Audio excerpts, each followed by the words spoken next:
Vahandukht Melkonyan is 88. 88 տարեկան եմ։ She lives in Kharkov village. Դրսի գործնապաստակներ ունեմ, նապաստակներին եմ կերակրեմ, ոչխարներիս եմ նայում։ Մի քանի հատ հավ ունեմ, այդ հավերիս։ With her rabbits, sheep, chickens. Մաքրել տներն ու բորկա եմ անում։ Ես օրս անցնում եմ։ She spends her days taking care of them and her house. It wasn't easy to visit her, in part because we had to drive half an hour down a bumpy dirt road. But mainly because we needed special documents. Everybody has their passport check? We're not crossing over any international borders, but we are getting very close to one. Vahandukht's village is just a few hundred meters away from Turkey, so close that it's in a restricted area. The border between the two countries is closed, and this is the buffer zone. We needed special permission from the Armenian National Security Service just to come here. We pull up to the checkpoint. Բարև ձեզ։ Մենք Kharkov յուղ ենք ուզում գնալ։ Խնդրեմ։ Armenia has an agreement with Russia that they provide security along the border. So now they're calling the Russians. The Russians are coming? Yeah. The Soviets built a base here when Armenia was part of the Soviet Union. Now, Russian and Armenian soldiers guard the border. Yes, Sam. Իհարկե։ All our documents check out.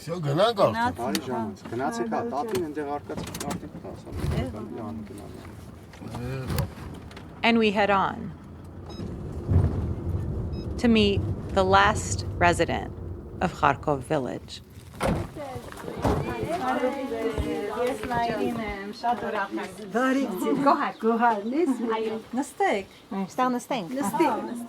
It used to be filled with families, but now it's just Vahandukht.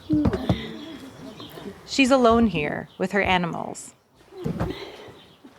Ոնց եք։ Լավ ենք, դուք ոնց եք, մերիս ավիրակ գյուղն եկաք։ Ոնց ենք ապրում ստեղ։ Դուք պիտի ասեք մեզ պատմեք։ Just past her garden is the border, and then Turkey. I ask, have you ever thought of leaving the village? Երբեք մտածել եք, այսինքն. And before I finish asking, she interrupts. Մտածել եք երբեք չեմ։ Leave the village, she says, never. Երբեք չեմ մտածել գյուղից գնամ։ Her children have tried to get her to leave many times.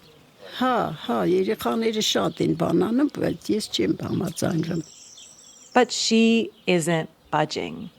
Գյուղն առած թևերից նստել եմ։ She says, I'm carrying the village on my shoulders.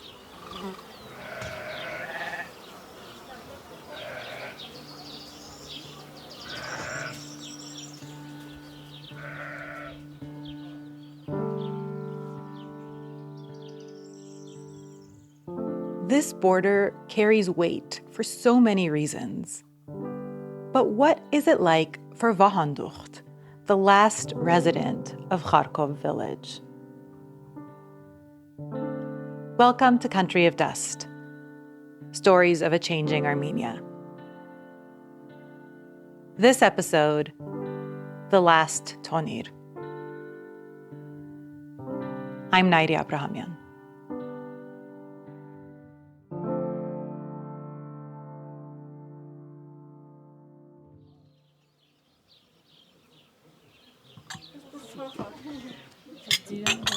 After we sit down for coffee, Vahandukht tells us she wasn't born here. She didn't even see the village until her wedding day in 1962. And she hadn't met her husband until the day they got engaged. Եկան տեսան ինձ հավանեցին, եկելին ասելին լավ աղջիկա։ Հա, այդանք այդ աղջկան ուզենք լավ աղջիկա։ She says they came, saw me, liked me, and asked for my hand. She thought they were taking her to the city of Kharkiv in Ukraine, not a small, isolated village. Ինձ որ ուզեցին, ես գիտեի Ռուսաստանի Խարկովն էր։ Հետո որ եկա այստեղ տես արդեն էլ ինչ, դեն ամուսնացել էլ խո չէի կարա։ She was very disappointed. But she says, I was already married. What could I do? When she arrived, it was autumn, and the whole village was harvesting grain. They stopped work to come to the wedding. Պես որ չեկանք ստեղ տեսա արդեն հացն էլ կռութել չէր գցե։ Ծորեն կարին զարմաց ասի ինչ տեղ է, ինչ բնություն աստեղ։ Vahandukht saw stacks of wheat and fields of golden barley. She thought it was beautiful.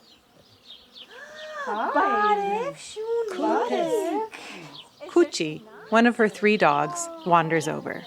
Մի տարեկան։ It's 1 year old. Gampare.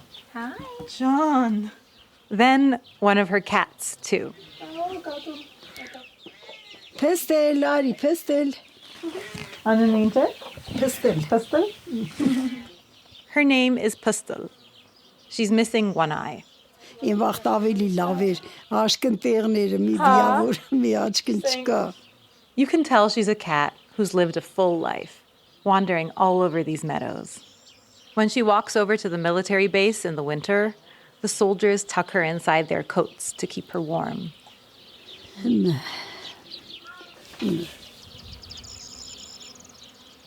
The village was founded by survivors of the Armenian genocide. After fleeing their homes in Mush, Van, and Erzurum, they came here in the 1920s. Back then, when Soviet Armenia was founded, the border here was on the edge of the Soviet Union. Turkey was on the other side of the Iron Curtain, so even back then, the border was closed. As long as Vahandukht has lived here, the border has never been open. The village used to have the Turkish name Yenikö. During Soviet times, the name was changed to Kharkov. Once Armenia became independent, it changed again to Norshen. But Vahandukht keeps calling it what she knows, Kharkov. But just past her garden is a place whose name hasn't changed in millennia. We walk over, past another cat, a tiny, insistent kitten, past a rusty fence that keeps her animals in. And then we see Ani, the city that was once the capital of ancient Armenia.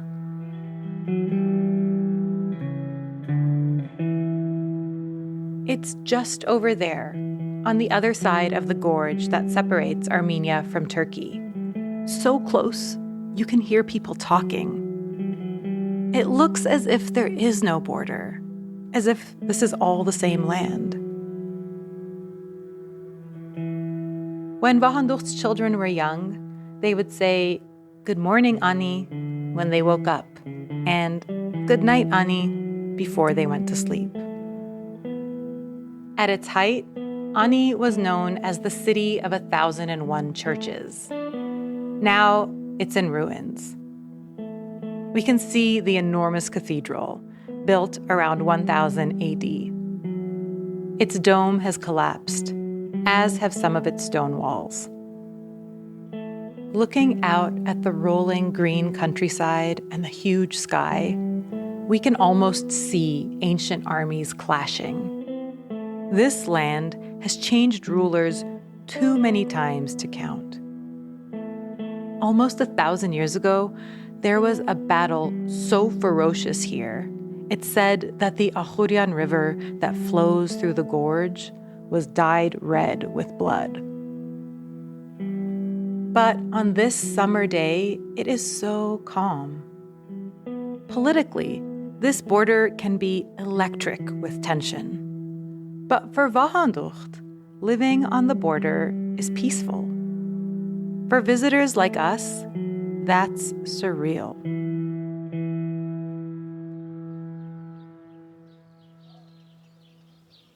One day, Vahandukht was in her garden. She got a call from a man who grew up in the village. He said, "I'm at Ani." Անի ավիրակների մեջն եմ, հելնա ես քեզի տեսնեմ եմ այդտեղ հորթդ կապած է հորտինել եմ տեսնեմ. "And I can see you." She looked over, and there he was, waving at her. "I can see your calf too," he said. "It's tied to a post." He had traveled the long way around, up through Georgia, west into Turkey, and then south to Ani. Many Armenians do this as a pilgrimage. After the Soviet Union fell, this border could have opened. But it was the early 90s, during the First Nagorno-Karabakh War. Turkey kept it closed as a way to support Azerbaijan, and has continued to keep it closed since then. Vahandukht has spent a lifetime looking at Ani, but has never been there. Occasionally, there are rumors that the border might open. If it did, would she go? "Why wouldn't I?" she says. But she doubts it will open before she dies.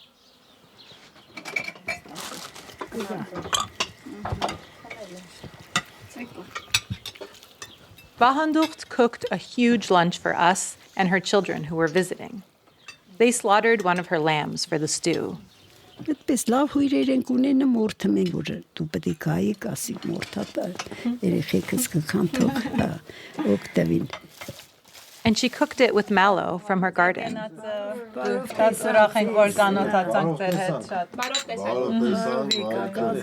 On the table, there's salad, potatoes, cheese, lavash, pickled vegetables, and she makes sure we drink her homemade compote.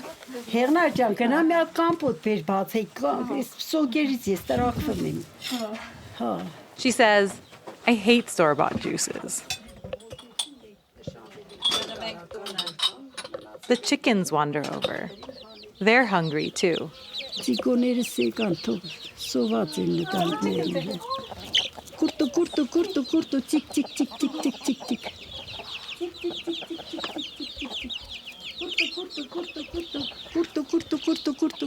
For dessert, Vahandukht serves honey she collected from her bees. She says that during Soviet times, they used to serve this honey with yogurt to tourists. People would come to picnic and look out at Ani, on the other side of the border they couldn't cross. When Vahandukht first came here in the 60s, there were still 30 or 40 households. But the village was already past its peak. It isn't an easy place to live. Since it's behind a checkpoint, it's inaccessible. So even back then, people were slowly leaving. Eventually, there were so few children left that the village school closed. Կամած երեխեքի պատճառով, այս ճանապարհների պատճառով, ամեն մեկն իր երեխին տարան ուսումի տային, բան ստեղ դժվար էր. After that, many families had no choice but to move. The remaining children, like Vahandukht's kids, then had to walk 14 kilometers every day to get to the closest school and back. During the winter, there were long periods when they couldn't walk to school at all. Շատ լավ մարդիկ են ստեղից գնացել, շատ. Vahandukht says there were so many good people who left. Բոլորին էլ հիշում եմ, մեկ գիտեմ, որ տնից ովայել է, ինչ քան բնակչություն է եղել, ամեն տունը 5-6 հատ երեխից պակաս երեխա չեն ունեցել. I remember each and every one of them, those who left from each house. Ես 5 հատ երեխա եմ ունեցել, իջև մեծացրել եմ, ամուսնացել, գնացել եմ։ I had 5 children. I raised them, they grew up, got married, and left. As villagers moved away, the houses were dismantled. People took whatever materials they needed. She told them, don't tear them down. Ասում եմ մի քանդեք, թող մնա մարդկանց պատերը, ինչի համար, դրա համարի պայքարում։ Leave the walls, she said. Why tear them down? After the Soviet Union collapsed, the water main was ripped out. So now water has to be trucked in. Slowly, all the houses disappeared. Now, besides her home, almost no buildings remain. There's just a field with crumbling stone walls. She and her husband stayed, though. Eventually, it was just the two of them.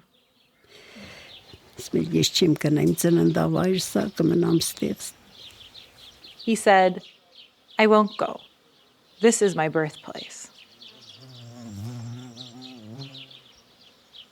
The last time Vahandukht left the village was a year ago for a celebration after the birth of one of her great-grandchildren. She has 5 children, 9 grandchildren, and 11 great-grandchildren. Her children try to get her to stay at their homes for at least a few days. But Vahandukht refuses. She says that whenever she's in a city, she feels trapped, like she's in a cage. She's never thought of leaving the village. She says, why would I leave this good village? She also has a promise to keep. Her mother-in-law used to tell her,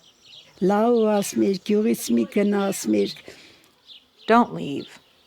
Մնաս ասմիր, որ ալուրև չունենաս ասմիր, թոնիրդ վառա, թող ծուխն ծխա, որ թուրքն իմանա գյուղում բնակի չաբրում։ Even if you have no flour, light your tonir and let the smoke rise so that the Turks know that there are still people in this village.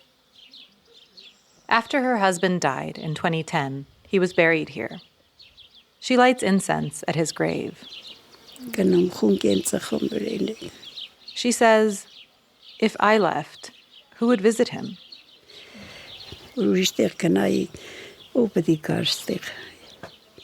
Vahandukht will be buried next to him.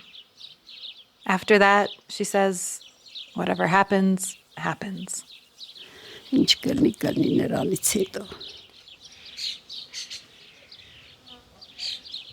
For now, though, she says she never has free time. She's either cooking, cleaning, tending to her animals, her bees, gardening. She grows peppers, tomatoes, cucumbers, apricots.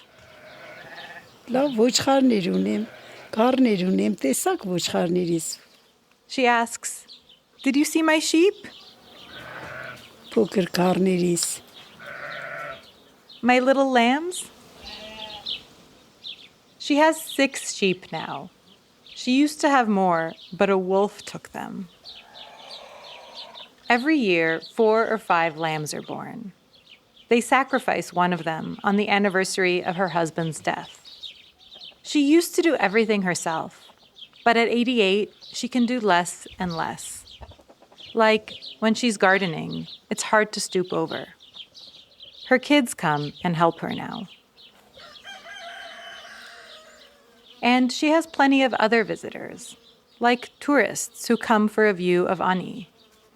It's so close, you can even hear the call to prayer from across the gorge.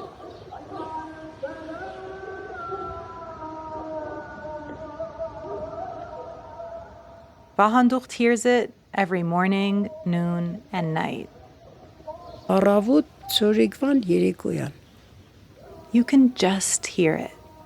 Behind the barking dogs, behind the wind echoing in the valley.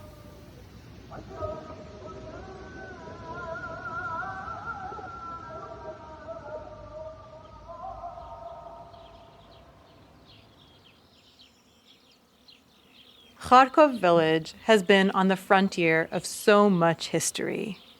Borders of empires have crashed against this place. We came imagining we would be able to feel those momentous shifts. But talking to Vahandukht, those changes feel small, just scratches on ancient stones. We ask her, Vahandukht Melkonyan. what advice do you have for Armenia? Խաղաղություն լինի, Let there be peace. առողջություն եղնի, ամեն ինչն էլ լավ կնի։ Let people be healthy, and everything will be good. Կարևոր խաղաղություն եղնի։ Դա իմ կամենամ։ The most important thing is peace, she says. That's what I wish for. Ուրիշ ինչ կա էլ։ What else is there? Ապրել եմ վատ չէ, կյանքս ինչ եղե։ I've lived. My life has not been bad. 5 հատ լավ երեխեք եմ ունեցել, թորներ եմ ունեցել, լավ ամուսին եմ ունեցել։ I've had 5 good children. I've had grandchildren. I had a good husband. Լավ ամուսին եմ կորցրել։ I lost a good husband. Դրանից ավելի ինչ պիտի եղնի։ What more could I ask for?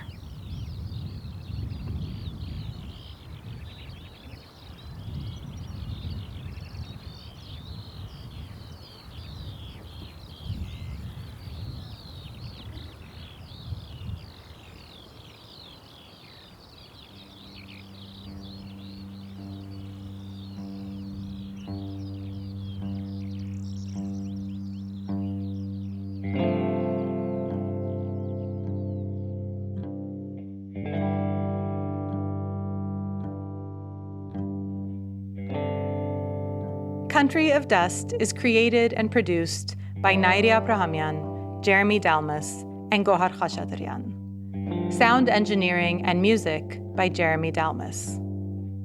We hope you enjoyed our second season. It was made possible with generous support from the H. Hovnanian Family Foundation, the Swiss Agency for Development and Cooperation, and the Hrant Dink Foundation. And by the supporters of our crowdfunding campaign. Thanks so much for backing us. We couldn't have made this season without you. A special thank you to Harut Manukyan. Thank you, Dana Balut and Alex Atak, for your editorial support and helping shape this season. Thanks to the Media Initiative Center for the use of their recording space. We're grateful to Maria Cekhanovich Nersesyan for her wonderful photography, and we're always grateful to Arek Marakyan for his support, encouragement, and humor. To help us keep making the show, you can donate at countryofdust.com. You can also help by telling your friends and family about the podcast. Thank you so much for listening. Min Chandibum.